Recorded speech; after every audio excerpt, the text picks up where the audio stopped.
Assalamualaikum warahmatullahi wabarakatuh. Kami dari kelompok 1 kelas metodologi penelitian L akan mempresentasikan materi chapter 8 mengenai data collection methods observation. Sebelumnya, izinkan kami untuk memperkenalkan kelompok kami terlebih dahulu. Saya Serinda Mazui dengan NPM Mahir 022. Yang kedua ada Zahra Eka Mardianik dengan NPM Mahir 024. Yang ketiga ada Mbak Ignisrina Salsabila dengan NPM Mahir 030. Dan yang keempat Melvin Abil Hui dengan NPM Mahir 275.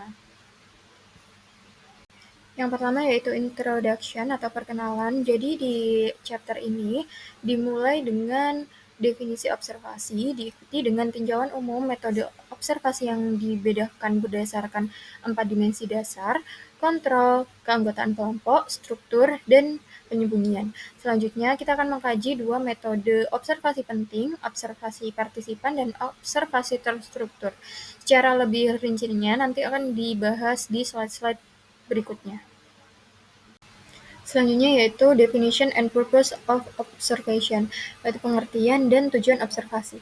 Observasi itu berkaitan dengan pengamatan, pencatatan, analisis, dan interpretasi perilaku, tindakan, atau peristiwa yang direncanakan. Berbagai pendekatan observasi telah dilakukan dalam penelitian bisnis. Ini dapat dibedakan oleh 4 dimensi utama yang mencirikan cara observasi dilakukan. Yang pertama yaitu kontrol apakah observasi dilakukan dalam lingkungan buatan atau alami. Yang kedua, apakah pengamat merupakan anggota kelompok yang diamati atau tidak. Observasi partisipan versus non-partisipan. Nah, yang ketiga, struktur sejauh mana observasi berfokus telah ditentukan sebelumnya secara sistematis dan kuantitatif. Yang keempat, penyembunyian observasi, apakah anggota kelompok sosial yang diteliti diberitahu bahwa mereka sedang diteliti atau tidak. Dimensi-dimensi utama yang membedakan metode observasi tertentu akan dibahas di slide selanjutnya. Selanjutnya kita ke materi four key dimensions that characterize the type of observation atau 4 dimensi kunci yang menjadi ciri jenis pengamatan. Salah satu dimensi yang pertama adalah controlled versus uncontrolled observational studies. Jadi uncontrolled observational atau pengamatan terkontrol itu terjadi ketika penelitian observasional dilakukan dalam kondisi yang diatur dengan cermat. Sedangkan pengamatan yang tidak terkendali atau uncontrolled adalah teknik pengamatan yang tidak berusaha untuk mengendalikan, manipulasi, ataupun mengaruhi situasi. Yang kedua adalah partisipan versus non-partisipan observation. Di partisipan atau observasi partisipan itu merupakan pendekatan yang sering digunakan dalam studi kasus, studi etnografi, dan juga studi grounded teori. Lalu dalam kasus observasi non-partisipan, peneliti itu tidak pernah terlibat langsung dalam tindakan para pelaku, tetapi mengamatinya dari luar cakrawala visual aktor, misalnya melalui cermin satu arah ataupun melalui kamera. Lalu selanjutnya ada structured versus unstructured observational studies yang di mana format ini merekam pengamatan yang dapat dirancang dan disesuaikan secara khusus untuk setiap studi agar sesuai dengan tujuan penelitian tersebut. Pengalaman yang terstruktur itu umumnya bersifat kuantitatif. Lalu pengamatan yang tidak terstruktur itu pada akhirnya dapat mengarah pada serangkaian hipotesis tentatif yang diuji dalam penelitian selanjutnya yang bersifat deduktif. Dan selanjutnya adalah concealed versus unconcealed observation, di mana concealed atau penyembunyian pengamatan itu berkaitan dengan apakah anggota kelompok sosial itu yang diteliti diberitahu bahwa mereka sedang diselidiki. Keuntungan utama dari pengamatan tersembunyi adalah bahwa subjek penelitian tidak dipengaruhi oleh kesadaran bahwa mereka sedang diamati. Memang, reaktivitas atau sejauh mana pengamat mempengaruhi situasi yang diamati dapat menjadi ancaman besar bagi validitas hasil studi observasional. Pengamatan yang tidak disembunyikan atau unconcealed itu lebih menonjol, yang mungkin mengganggu keaslian perilaku yang diteliti. Selanjutnya ada two important approach to observation, di mana tadi kan sudah dijelaskan singkat mengenai dimensi-dimensi kunci yang membedakan berbagai pendekatan observasi. Dan di sini ada 2 pendekatan yang penting dan juga berbeda dalam observasi, yaitu observasi partisipan dan juga observasi terstruktur.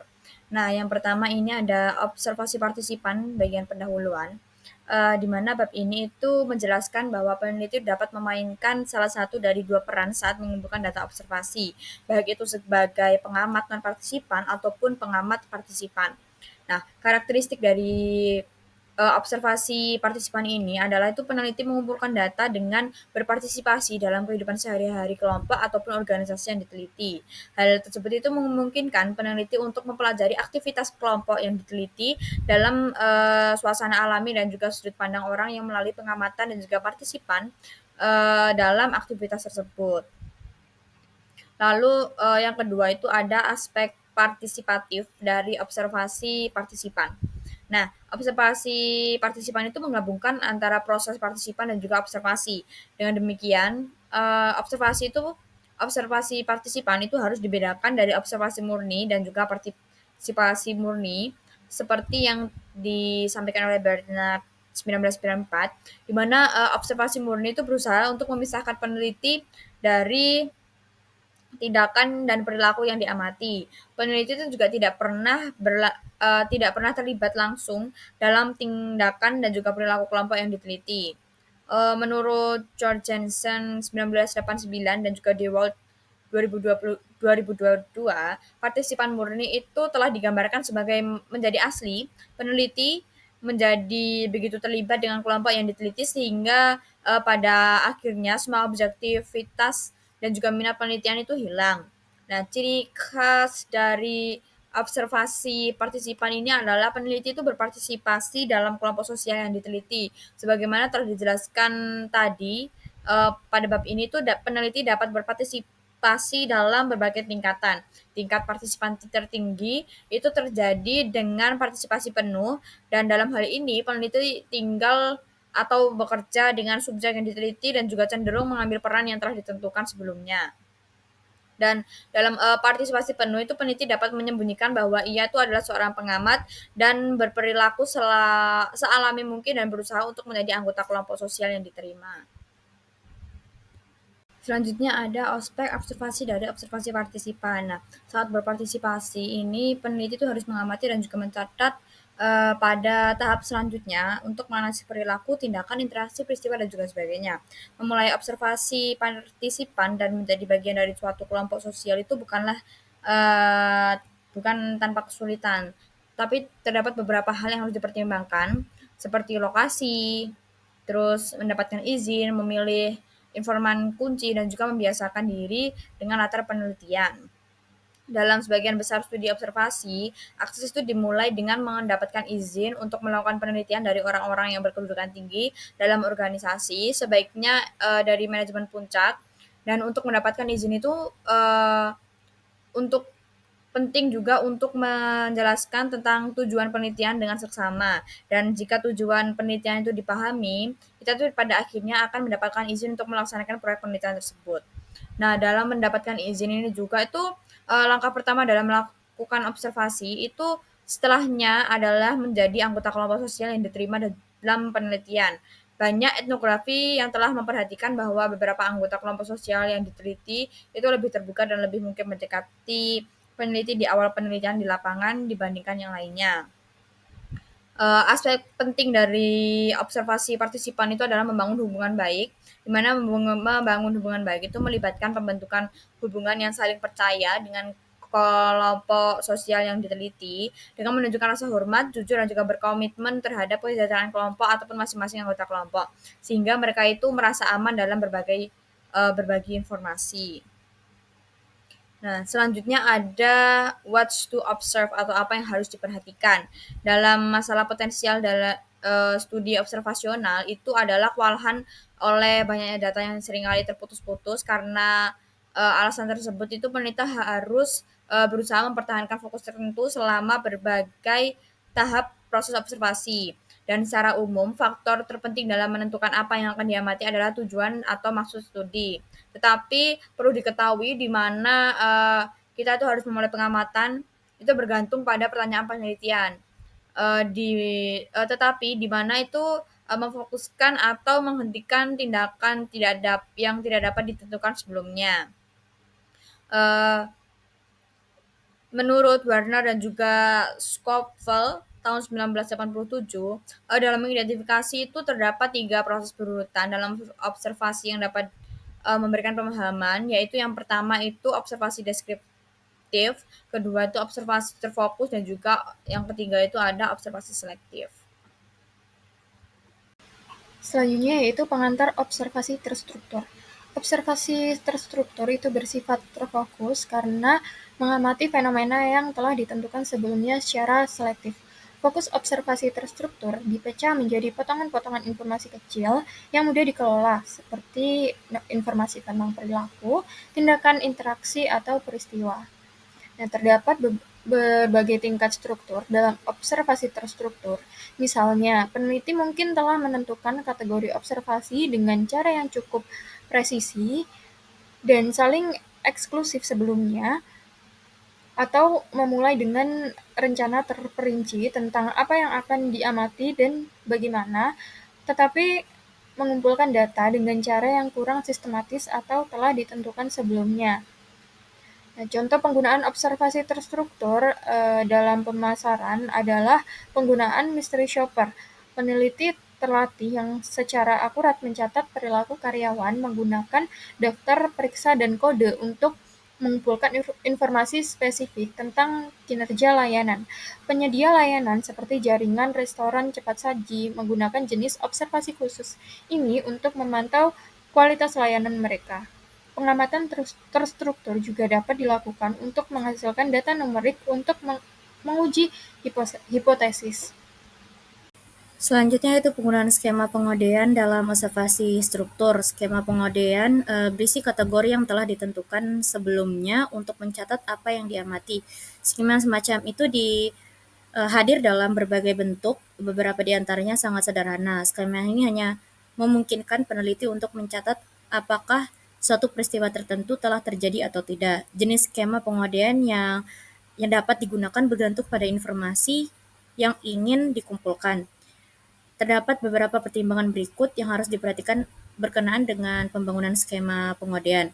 Yang pertama yaitu fokus. Nah, dari skema pengodean harus jelas apa yang harus diamati. Misalnya, skema pengodean Thomas harus membantunya menentukan aspek mana dari latar. Misalnya, berapa banyak orang yang menunggu mobil mereka dan jenis perilaku apa. Misalnya, subjek sedang berjalan melalui ruang pamer dealer mobil, subjek sedang makan permen batangan yang harus diamati dan dicatat. Nah, yang kedua yaitu tujuan. Skema pengodean dan kategori harus meminimalkan inferensi atau interpretasi dari peneliti. Panduan yang jelas dan definisi kategori yang terperinci akan membantu pengamat mengkodekan peristiwa, tindakan, dan perilaku secara objektif. Yang ketiga yaitu kemudahan penggunaan. Skema pengkodean yang baik akan mudah digunakan. Yang terakhir yaitu saling eksklusif dan menyeluruh. Kategori dalam skema pengodean harus saling eksklusif dan menyeluruh. Selanjutnya itu kelebihan dan kerugian observasi. Salah satu kelebihan atau keuntungan utama observasi adalah sifatnya yang langsung. Sementara wawancara dan kuesioner memancing respon verbal tentang tindakan dan perilaku dari subjek. Observasi memungkinkan peneliti untuk mengumpulkan data perilaku tanpa mengajukan pertanyaan. Orang-orang dapat diamati di lingkungan kerja alami mereka atau di lingkungan laboratorium, dan aktivitas serta perilaku mereka atau hal-hal menarik lainnya dapat dicatat, direkam, dianalisis, dan diinterpretasikan. Keuntungan lain dari observasi adalah memungkinkan untuk mengamati kelompok individu tertentu. Selanjutnya yaitu kerugian. Observasi bukannya tanpa tantangan dan kesulitan. Kelemahan studi observasi berikut perlu diperhatikan. Yang pertama yaitu reaktivitas. Sejauh mana pengamatan memengaruhi situasi yang diteliti dapat menjadi ancaman besar bagi validitas hasil studi observasional. Yang kedua yaitu peneliti yang melakukan studi observasional seringkali mengabaikan data yang tercatat dalam beberapa hari pertama, terutama jika data tersebut tampak sangat berbeda dari apa yang diamati kemudian. Data yang diamati dari sudut pandang peneliti cenderung rentan terhadap bias pengamat. Selanjutnya, pengamatan terhadap kejadian-kejadian hari demi hari dalam jangka waktu yang panjang juga dapat membuat pengamat merasa bosan dan dapat pula menimbulkan bias dalam pencatatan pengamatan. Untuk meminimalkan bias pengamat biasanya diberikan pelatihan tentang cara mengamati dan apa yang harus dicatat. Selanjutnya itu masalah praktis dalam observasi adalah memakan waktu. Sekian pemaparan materi dari kelompok 1. Lebih dan kurangnya mohon maaf. Wassalamualaikum warahmatullahi wabarakatuh.